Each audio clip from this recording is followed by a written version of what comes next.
Hola, bienvenidos a Mentalidad SECAF. Recuerda, piensa, no creas. No creas. Nuestro objetivo principal es continuar con los programas y este es nuestro segundo capítulo, que tiene que ver con hábitos, en este caso, educación y el proceso de psicología aplicado al cambio de esos hábitos. ¿Cómo se llamaría el capítulo? Tatiana, nuestra compañera, la que nos está acompañando en estas jornadas que son muy interesantes, ¿cómo lo denominas tú? Bueno, Tú eres la experta en este tema, así que yo te lo dejo exacto. a ti. Vamos a hablar de cultura y educación en psiconutrición. Eh, bueno, mucho tema de dónde abordar en este capítulo.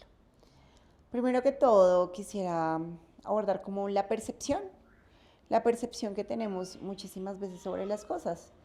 Tocándolo un poco fuera de la nutrición, a veces nosotros vemos el mundo como es nuestra conciencia, como es lo que aprendimos, como lo percibimos desde nuestros ojos. Profe, si yo te digo, ¿cuántas uñas ves acá? 5.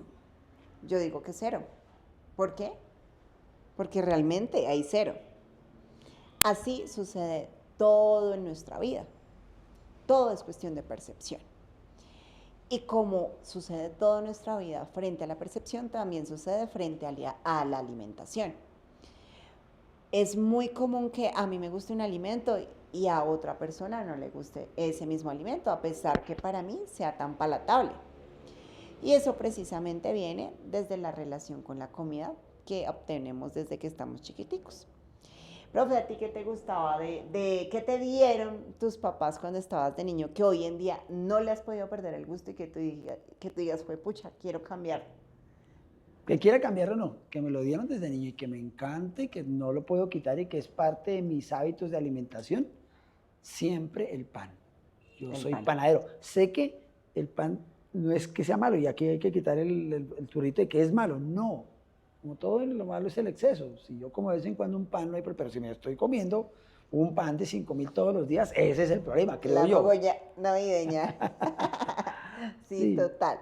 Entonces eso sucede, que a veces las cosas que percibimos o los gustos que generamos o las relaciones que vamos adoptando frente a la comida es porque son algo aprendido, es porque adjudicamos muchas emociones o muchas sensaciones a ciertas situaciones y eso hace que queramos consumir este tipo de alimentos frecuentemente. Como muchas veces puede que termine en un efecto positivo, no sé, me gusta la carne asada, un efecto positivo en sentido de que es un buen nutriente, nos genera buena, eh, Aporte de exacto, proteínas, buen que es lo que aporte más la gente dice. de proteína correctamente, tiene ciertos lípidos, pero son lípidos que son digeribles para el cuerpo humano, en determinada cantidad no son dañinos, pero sucede que también hay con alimentos poco sanos, como los dulces, como los caramelos, como la comida procesada, como la ultraprocesada. Ejemplo, las empanadas que son fabricadas en ese aceite recalentado, eso termina siendo un alimento transgénico que nos va generando muchas patologías a niveles vasculares, en donde esa grasita que ingerimos se va pegando a las arterias y va elevando el colesterol de baja densidad. Hay una inquietud que me surge en este momento y es, no es la empanada lo malo, es el aceite en el cual se prepara, ¿cierto? Porque es que Exacto. la gente va a Y pensar el que es que estamos mal de exceso. la empanada y la empanada no tiene, si en sí la empanada no es un alimento, es una comida. Exacto, total, y no es solo una. Yo lo consumo una vez y seguramente no pase nada, pero si yo, como suelo hacerlo, porque es algo aprendido, que suelo replicarlo, que no tomo conciencia en querer cambiarlo, y lo consumo mucho, seguramente me va a afectar. Entonces, a eso vamos en este capítulo. Queremos que la gente haga conciencia de cómo está teniendo su relación con la comida, cómo le está percibiendo, realmente si es sana, realmente si está basada en una cultura, en una educación eh, certera, si está haciendo conciencia de eso, si se está dando cuenta de qué reacciones a nivel digestivo, a nivel emocional, en sistemas de recompensa del cerebro, a nivel de energético, está haciendo algo que le está favoreciendo o por el contrario, le está generando daño. Entonces, profe, ¿tú qué opinas? ¿Tú crees que aquí en Colombia solemos consumir muchísimas cosas, muchísimos alimentos por algo aprendido? Sí, ya que me hacía la pregunta al inicio de qué alimento consumía que hubiera querido dejar, en cierto momento de niño uno era feliz con los embutidos, Total. con las salchichas, que en ese momento nos enseñaban que era una buena fuente de proteína. Pero Ajá. cuando aprendimos, cuando pensamos en ello, nos dimos cuenta que no era una buena fuente, era una proteína de cuarta o quinta categoría que no me Exacto. aportaban muchos nutrientes adecuados y sí traía una cantidad de elementos que no eran saludables. Entonces, en ese caso, es cuando yo voy entendiendo, Sí, voy mutando mi proceso mental o mi exacto. educación. Pero ahí viene una Apenas. cosa que yo te quería comentar. Tú hablabas de la educación. Desafortunadamente en el colegio no nos No la enseñan hay. nada, no nos dicen este alimento es bueno, no, nada. O sea, la nutrición es Correcto. un tema ni siquiera superficial, casi no se ve, no nos dan hábitos saludables, no nos enseñan sobre la comida, no se nos dicen qué ventajas tiene. Correcto. Ahí es donde solemos replicar y adquirir, duplicar todo lo aprendido y crecer con esas creencias erróneas frente a la alimentación. Entonces es donde se empiezan a generar ciertas patologías, en donde se empiezan a generar ciertas aversiones, en donde una patología desconocida o no tratada a nivel médico nos empieza a generar más patologías y así vamos cayendo en un bucle que si no tratamos nos puede generar ya algo mucho más grave y crónico, crónico en el tiempo. Allá te metes en lo que son las conductas. Exacto. Ya pasa de los conceptos a la conducta, que yo Ujú. repito algo que a veces ni siquiera sé por qué lo hago, sino que lo aprendí. Correcto, Lo aprendí de correcto. niño y me dijeron que era bueno, entonces yo lo hago como una conducta aprendida. Exacto, sí. Esos son los patrones. Son patrones que adquirimos en toda nuestra vida. Entonces, yo suelo obtener un patrón porque es lo que aprendí y porque es lo que sé hacer. Pero no pienso más allá, no veo más allá.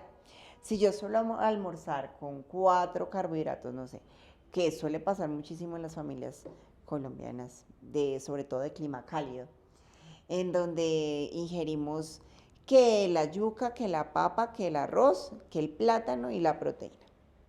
Eso es un cocido boyacense típico, si mal no estoy. O un sudado incluso, Sudado, sí, un sudado. sudado típico. Entonces ahí no nos estamos dando cuenta de todo el pico glicémico que le estamos generando a nuestro cuerpo, elevando extremadamente la insulina y generando con el tiempo una resistencia a la misma, que no solo nos puede generar diabetes, sino nos puede generar el desarrollo de cáncer por otro mecanismo que son los estrógenos. Bueno, es un mecanismo mucho más allá.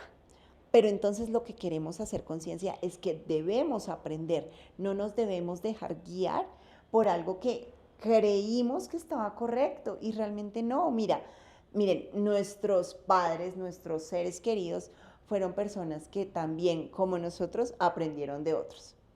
Y es muy típico y es muy curioso porque ellos simplemente replican, nosotros también simplemente replicamos, pero no nos damos cuenta de que todo va mucho más allá. ¿Por qué se hace esta conducta? ¿De dónde viene esta conducta? ¿Qué pasó con esta conducta? De hecho, hay una historia muy curiosa y es la arepa. La arepa habla de que, bueno, todo el mundo la replica, que así, que redondita, de cierta forma, y resulta que tras trascender y preguntar frente a lo cultural, simplemente la forma es porque no cabía en el molde cuadrado. Entonces, a lo que voy es eso, es ver el porqué de las cosas, por qué hago esto, por qué tengo este comportamiento, en qué me está afectando, cómo lo trato, por qué lo trato, de dónde viene, conocer mucho más allá y sobre todo, como dice el profe, piensa No creas. exactamente. Una parte importante en este caso de los patrones de conducta aprendidos y demás, y de las conductas que desarrollamos, yo molesto mucho en las clases que hacemos en SECAF, es en el cambio de hábitos, para Ajá, convertir los hábitos no tan agradables o buenos en hábitos saludables, correcto. que con la unión de esos hábitos forman al fin un estilo de vida. Entonces, en este caso, lo primero es identificar esos patrones de conducta Ajá, malos para poderlos cambiar. Pero ¿cómo hago ese cambio? O sea, ¿cómo puedo desarrollar esa habilidad? exacto. El ser humano tiene algo y es que no se conoce. Muchas veces siente una sensación y la deja pasar. La deja pasar, no le da importancia y esto se vuelve repetitivo en el tiempo hasta que genera una conducta para evitar esa sensación si es una sensación negativa. Entonces mi invitación es a que esa persona haga consciente qué hábitos no lo están dejando estar donde quiere estar, qué debe cambiar, qué debe tratar. Muchas veces la gente acude al resultado y no al proceso. Entonces, no quiero bajar X o Y kilogramos, quiero verme de determinada forma, quiero construir este físico. Entonces, primero piensa, bueno, en ejercicio. Segundo, entra y luego no, Dieta. quemadores. Antes que la dieta, quemadores. Sí. Quemadores, no. Bueno, ciertos o X, Y Productos. suplementos o productos que nos puedan facilitar el proceso. Cuando si no se realiza un cambio desde lo que yo estoy consumiendo, adquiriendo un patrón de dieta, alime, aliment, de alimentos correctos para el proceso que yo quiero ejecutar para mi objetivo, seguramente no va a haber un cambio sostenido en el tiempo. Entonces, profe, ¿tú qué Tú opinas? nos recomiendas goces el camino, no solo la meta. Sí, realmente en todo Porque es es que, muy porque hablo de satisfactorio. gozarse el camino. Porque es que la gente piensa en dieta y piensa en sufrimiento. Piensan, uy, no, tener que aguantar. Si algo que hemos aprendido es que la alimentación tiene que ser un patrón de alegría, de gusto, de placer, pero los Exacto, tomamos como si fuera un castigo hacer una dieta. No, hay es que enfocarle a las personas, en el caso nuestro como entrenadores, es que puede hacer un cambio de patrón de alimentación, pero puede hacer que sea algo agradable. Comer correcto. saludable puede ser muy bueno si sé cocinar, si aprendí a hacer una serie de cambios en mis patrones de alimentación. Creo que eso es importante. Correcto. Yo a los chicos les hablo de 4 cosas: alimento, cantidad, preparación y el tiempo, el momento del alimento. Exacto, sí. Porque solemos, un ejemplo, nuestro cuerpo habla. Y si yo quiero irme a dormir, quiero irme a descansar, ¿qué necesidad hay de consumir dulces o alimentos con altas calorías cuando voy a un momento donde no voy a utilizar esa energía? Entonces es importante conectar con nuestras sensaciones, con el momento en que lo vamos a realizar, para que sea una nutrición consciente, para que sea una nutrición efectiva. Entonces tú hablabas de rechazo, adversiones, bueno, todo eso. Eso también es algo muy aprendido. Por lo general se le suele tener fastidio o una sensación negativa a la dieta, cuando la dieta simplemente es un hábito. Uno tiene dieta, siempre vas a tener una dieta, solo que a veces puede que no sea nutricionalmente efectiva o a veces puede que sea buena en sentido de que O tiene excesiva. exactamente, sí, total, Porque en el instituto tengo chicos que comen muy bien, pero comen en cantidades muy altas. Digo, tienes buena, pero la cantidad es enorme. totalmente. Y esto nos genera pues respuestas a nivel metabólico, ¿no? Una de ellas es que nos vamos a sentir con el tiempo nos vamos a sentir menos saciados con la misma cantidad. Entonces vamos a tener que ingerir más, porque el cuerpo todo es adaptable a lo que hacemos diariamente. Y segundo, vamos a desarrollar un sobrepeso. Un sobrepeso. Además de eso, el problema del sobrepeso no es solo como tal la patología, sino es todas las reacciones que vienen acorde a ello. Se empiezan a generar ciertas resistencias, se empiezan a generar problemas articulares, se empiezan a generar ciertos adipocitos, bueno, cierta grasita difícil de erradicar cuando hacemos conciencia y empezamos a tratarlo. O sea, el problema no está en la obesidad o en un sobrepeso o en un trastorno alimenticio, sino en los problemas que genera a nivel metabólico y en nuestro organismo. ¿Tú qué opinas, profe? ¿Tú crees que una chica que hace restricción de alimenticia en exceso puede llegar a tener problemas en su líbido, puede llegar a tener problemas en su menstruación, en su ciclo, e incluso circadiano? ¿Tú qué opinas de ello? Hay un elemento que manejamos mucho aquí en SCAP y es algo muy simple, y es que yo debo tener una cantidad mínima de energía para mantener mis funciones vitales. Lo llamamos el índice metabólico o la tasa de metabolismo basal, Sí. que me da la energía que requiero para mantenerme activo, pleno y vital. Cuando restringo más allá de mi metabolismo basal las calorías, pues mi cuerpo tiene que estar en un estado de alerta en el cual restringe ciertas actividades y disminuye el metabolismo. Hace que ese metabolismo no sea eficiente. Entonces el cuerpo dice, ¿qué tengo que hacer? Disminuir los gastos. ¿Cómo disminuyo el gasto? No puedo dejar de pensar, de producir estímulo nervioso, de producir latido cardíaco, de producir digestión, de producir excreción. Y tiene que entrar ¿en qué? En restringir lo que no es indispensable para la vida. Exacto. En este caso, deja de ovular, el caso en los hombres baja la espermatogénesis y comenzamos a restringir nuestro proceso metabólico y baja por ende la libido. Y en muchas damas, las que practiquen esas dietas muy restrictivas en algunos deportes, tienden a tener una dismenorrea o una amenorrea, o sea, una pérdida transitoria o prolongada de su ciclo menstrual, que no solamente es el ciclo, es que afecta todo el eje hipotálamo hipófisis, afecta todo el eje hormonal y me afectó totalmente. Y es que cuando tocas ese eje hipotalámico hipoficiario, no se alcanzan a imaginar toda la trascendencia que tiene a nivel pancreático, a nivel gonadal, a nivel de los riñones. Hay muchos mecanismos que se alteran a nivel tiroideo, y cuando hablamos de la tiroides a nivel del metabolismo, a nivel de la progesterona, o sea, hay muchos metabolismos afectados cuando no sabemos llevar una dieta eficiente para nuestro caso en particular. Es muy, muy eficiente tener en cuenta que somos seres individuales y que no podemos dejarnos llevar por lo que dicen los medios, porque esto seguramente no está planificado para nuestras condiciones y podemos llegar a presentar patologías. Incluso nada más el hecho de sentir sensaciones de frustración hace que tengamos una conexión intestino-cerebro negativa, y esto puede trascendernos problemas a nivel metabólico.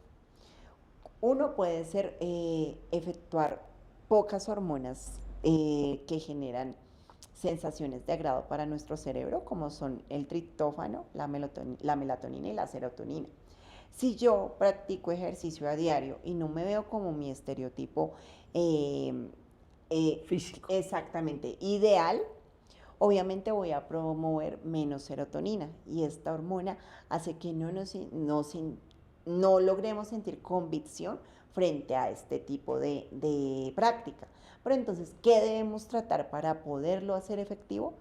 Tratar nuestra mente, para que logremos hacer conciencia de qué patrón estoy repitiendo o heredando a nivel alimenticio, para que podamos no lograr ese físico estereotipado, pero sí lograr nuestro físico ideal.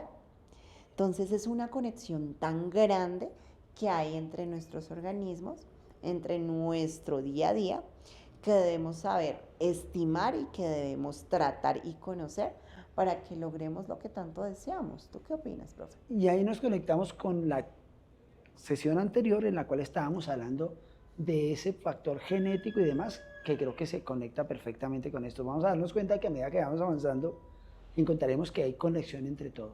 Todo se conecta, todo se interrelaciona y todo tiene en este caso, un círculo virtuoso si lo sé hacer bien, o un círculo vicioso si no lo sé hacer.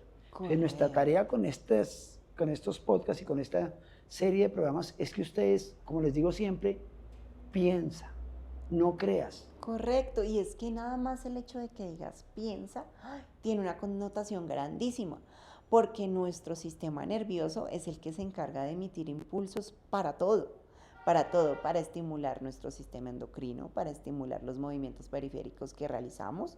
O sea, realmente nuestros pensamientos sí pueden cambiar nuestra realidad, pero para que la cambien tenemos que ser conscientes, tenemos que hacer un proceso de introspección para saber qué nos está limitando, qué conductas tenemos aprendidas que estamos heredando y replicando, en este caso a nivel alimenticio, que nos pueden llegar a estancar o que nos pueden enfermar.